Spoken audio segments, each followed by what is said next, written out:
Hi, I'm Andrew Tsao. In this online edition of Backstory, we're going to see Blood on the Flat Track, a documentary about the comeback of roller derby in the United States and about Seattle's own league, the Rat City Rollergirls.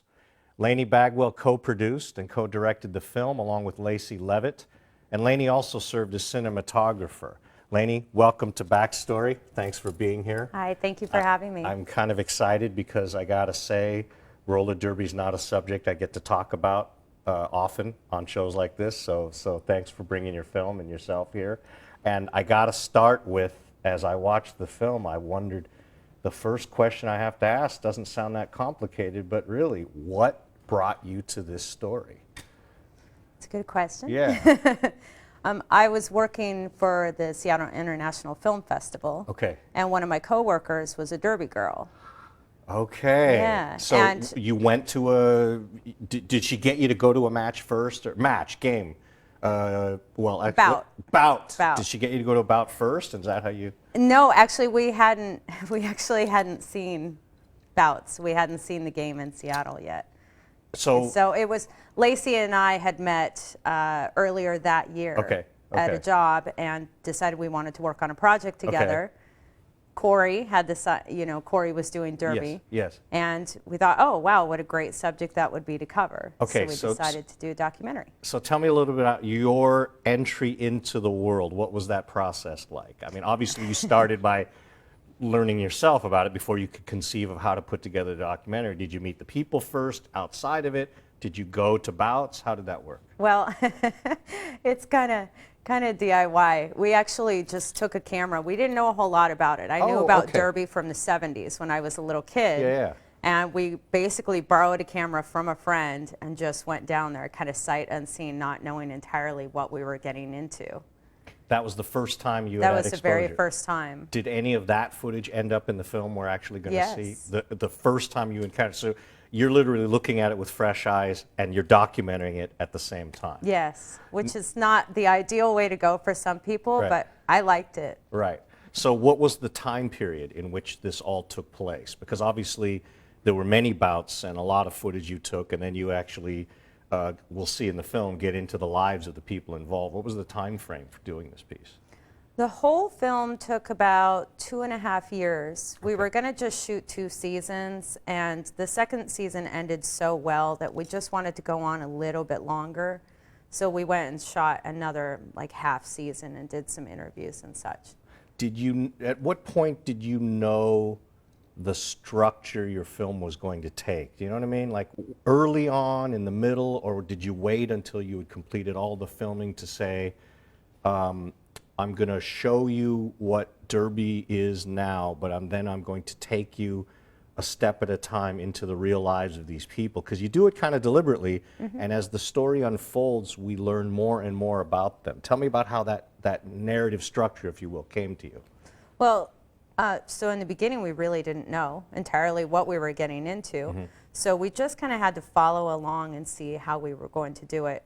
About halfway through, we started to get an idea of what we were going to do with it, but still not entirely sure. So we were writing things on paper, making spreadsheets, structuring things out. And then when it came to the editing process is when we really said, okay, we've got to boil this down to X amount of subjects. Because we shot 250 hours worth of footage. So we had to narrow that down to 90 minutes. And there's a handful of subjects that got left out of the film. I mean, we just had to kind of go, okay, what's most important and what's most interesting to the audience. Speaking of that, what surprised you the most in the 2.5 years being immersed in this world that you did not expect while you were making this film? Probably their jobs, which is a segment that we did. I mean, we have stereotypes about people and we see them, and it's not that I had stereotypes about them, I just didn't expect that, some of them were scientists. And moms. And moms. So the range of experience and the range of what they were doing career-wise was something that was kind of unexpected. Because you're right, you look at them, if you look at the footage during the bouts, you kind of have this idea that, I don't know, they live in roller world, and off the track they beat each other up also. But it's not the case. And actually, one of the things I like about the film that our viewers are going to get to see is as we get to know them, you know, we really start to understand not only the way the culture of roller derby and the Rat City Rollergirls is a community unto itself, but it's also incredibly diverse.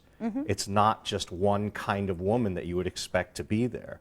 There's even, we'll see in the film, there's even a mom and a daughter who are doing derby together. Let's talk for just a minute about how you, as the co-producer, co-director, cinematographer, and editor, how did you wear all those hats and maintain your sanity through this? Well, I didn't maintain my sanity the entire time. Okay. But well, the idea was initially to have more people involved. Okay. We just simply didn't have the money to do it. And then it thought, well, why not just do it ourselves? Okay. You know? Okay. And I shot, I'm not the sole cinematographer, actually. I mean, I shot a lot, but Wes Johnson was our cinematographer for the most part. Okay. And he co-edited the movie with me, so it was Okay. the two of us. And then Lacey also came in later and did some editing as well. Okay. So basically, it was the three of us that made the film. We had an occasional, you know, second or third camera person come in for certain bouts. Sometimes, you know, a second sound person, but it was solely the three of us for the most part. And that takes a lot of dedication to commit 2.5 years of shooting, and I'm going to guess 6 months or maybe even more of post-production to get this thing done. So really 3 years of your life. Roughly, yeah. We actually, the editing story is really good because we had a deadline to get it into the Seattle International Film Festival. All right. And Wes and I, who were editing the movie at the time, basically we had 8 days to get in a rough cut. So him and I took shifts. He did 12-hour shifts at night. I did 12-hour shifts during the day. And for 8 days, we stayed in my house and edited the entire movie. A rough cut of the movie. To get it into the film festival. To get it into the film festival. When we turned in, it was roughly 2 hours and 15 minutes. And we knew that it had to be 90. Yes. But we Yes. just wanted to get it in. Yes. And they said, okay, you know, took them a couple weeks, of course. And they said, okay, yes, we'd love to have the film, but you've got to knock it down to 90 minutes. Well, then now you have to tell us what it felt like the night it screened, because I imagine all of Rat City Rollergirls was there in support, and all of their supporters, as well as the film festival community and you. What was that like for you? It was amazing. It was, yeah. I mean, this was a labor of love, and it was really a lot of work and hard work. Yeah. And to just have it, you know, come about one night. We had a standing ovation, and it was totally sold out with more people wanting to get in. Yeah, and I kind of cried a little when I was up there. Well, you know, here's what I want to know from you, what your opinion of this is. I get this film, and I really have no reason or connection to be interested in roller derby. And I'm watching your film, and the way you put it together, as I mentioned before, you slowly began to introduce us to these people's lives, these women's lives. And I realized that the diversity and the different kinds of women that were doing this began to fascinate me. And they lived life not only in full contact in bouts, but in real life. And then I began to admire them. And then I really began to respect them and sort of cheer them on. What do you think about that? I agree. I felt the same way. Did you? Yeah, I didn't really know too much of what I was getting into, and then following them, and they, you know, they really let us into their lives, which was so great. You know, they let us into the backstage and the dressing room, which people are not allowed in anymore unless you're in derby. I mean, they really extended so much, so many opportunities to us, and let us in on the team meetings and private functions, and they were amazing. Oh, they just opened the doors. The life force of these women is palpable in the film. It's really one of the great things about it is the energy that it gives off. Okay, well, let's take a look at the trailer now for Blood on the Flat Track.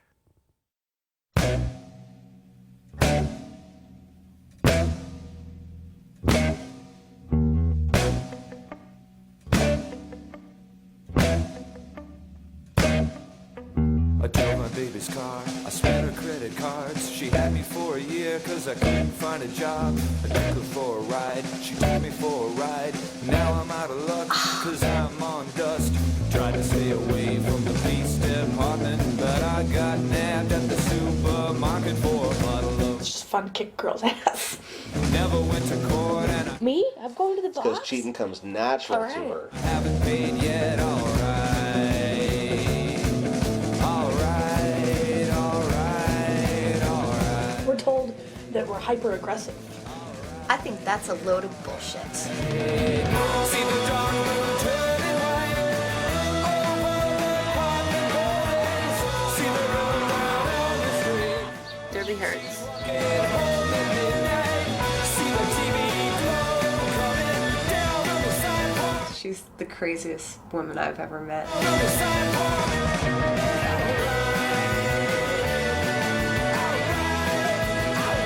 You get 70 women together, there's bound to be, you know, a bunch of shit shoveling.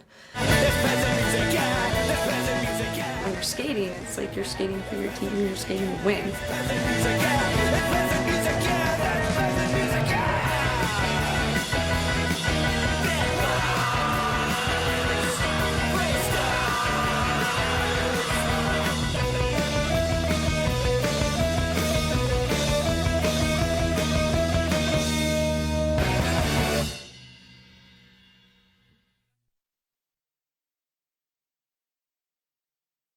So, Lainy, the question was asked in the film, so let's talk about it for a minute. Is roller derby a sport or is it entertainment or what? Oh, I believe it's fully a sport. Okay. I mean, these girls put themselves out there. They get injured. They put in anything that any other person in a sport does. You know, you put in the time and the practice and the committees that they have and the meetings that they have. I mean, everything that they do is anything that any other sport would do. They have to have insurance. Their injuries are real. Yeah. Everything that they go through is very athletic. Well, you can kind of see in the film, there was the segment when they went, I think, to Arizona to play another league, and you brought a team that represented all the teams of, they brought the Rat City Rollergirls. Is this happening around the country now? This is not just an isolated Arizona, Washington thing. Can you tell us a little bit about that? What's happening with this now, this phenomenon of roller derby? Well, at the time, they started what was called the Travel League. Okay. And I think a lot of cities and states were doing Travel League at the time. And so in Arizona, you just really saw the footage of Rat City playing Arizona, Yeah. but there were also a number of other teams there that weekend as well, Okay. playing against each other. Okay. And then also in the film is the Bumper Bout, which basically Seattle hosted a travel team. Okay. A number of travel teams from across the country to play against each other. And now it's very common fare. So how many leagues would you say exist now compared to, I mean, the film started charting the rise of Rat City Rollergirls as the first of its kind in Seattle. How many leagues would you say are like that now around the country? There's probably over 200. Really? And in each league, a dozen teams? Well, each league consists of roughly 4 teams. 4 teams, okay. 4 teams, Okay. and probably like a dozen or so girls per team. I mean, the guesstimate is like probably 60 people per league. Okay. All right. My numbers might be a little inaccurate, Yeah, but it's rough. definitely on the rise. It's definitely yeah. in a major growth period.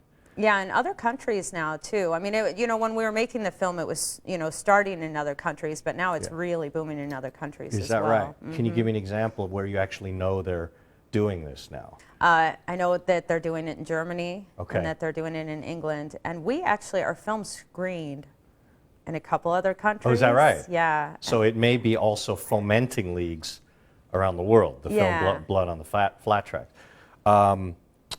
So, as I'm watching the film, I recall a seminal moment in my cinematic life, which was watching Raquel Welch in Kansas City Bomber. This must have come up, this must be part of the folklore of roller derby maybe in America. I also remember as a kid, back when I was a kid, watching on black and white TV roller derby, right?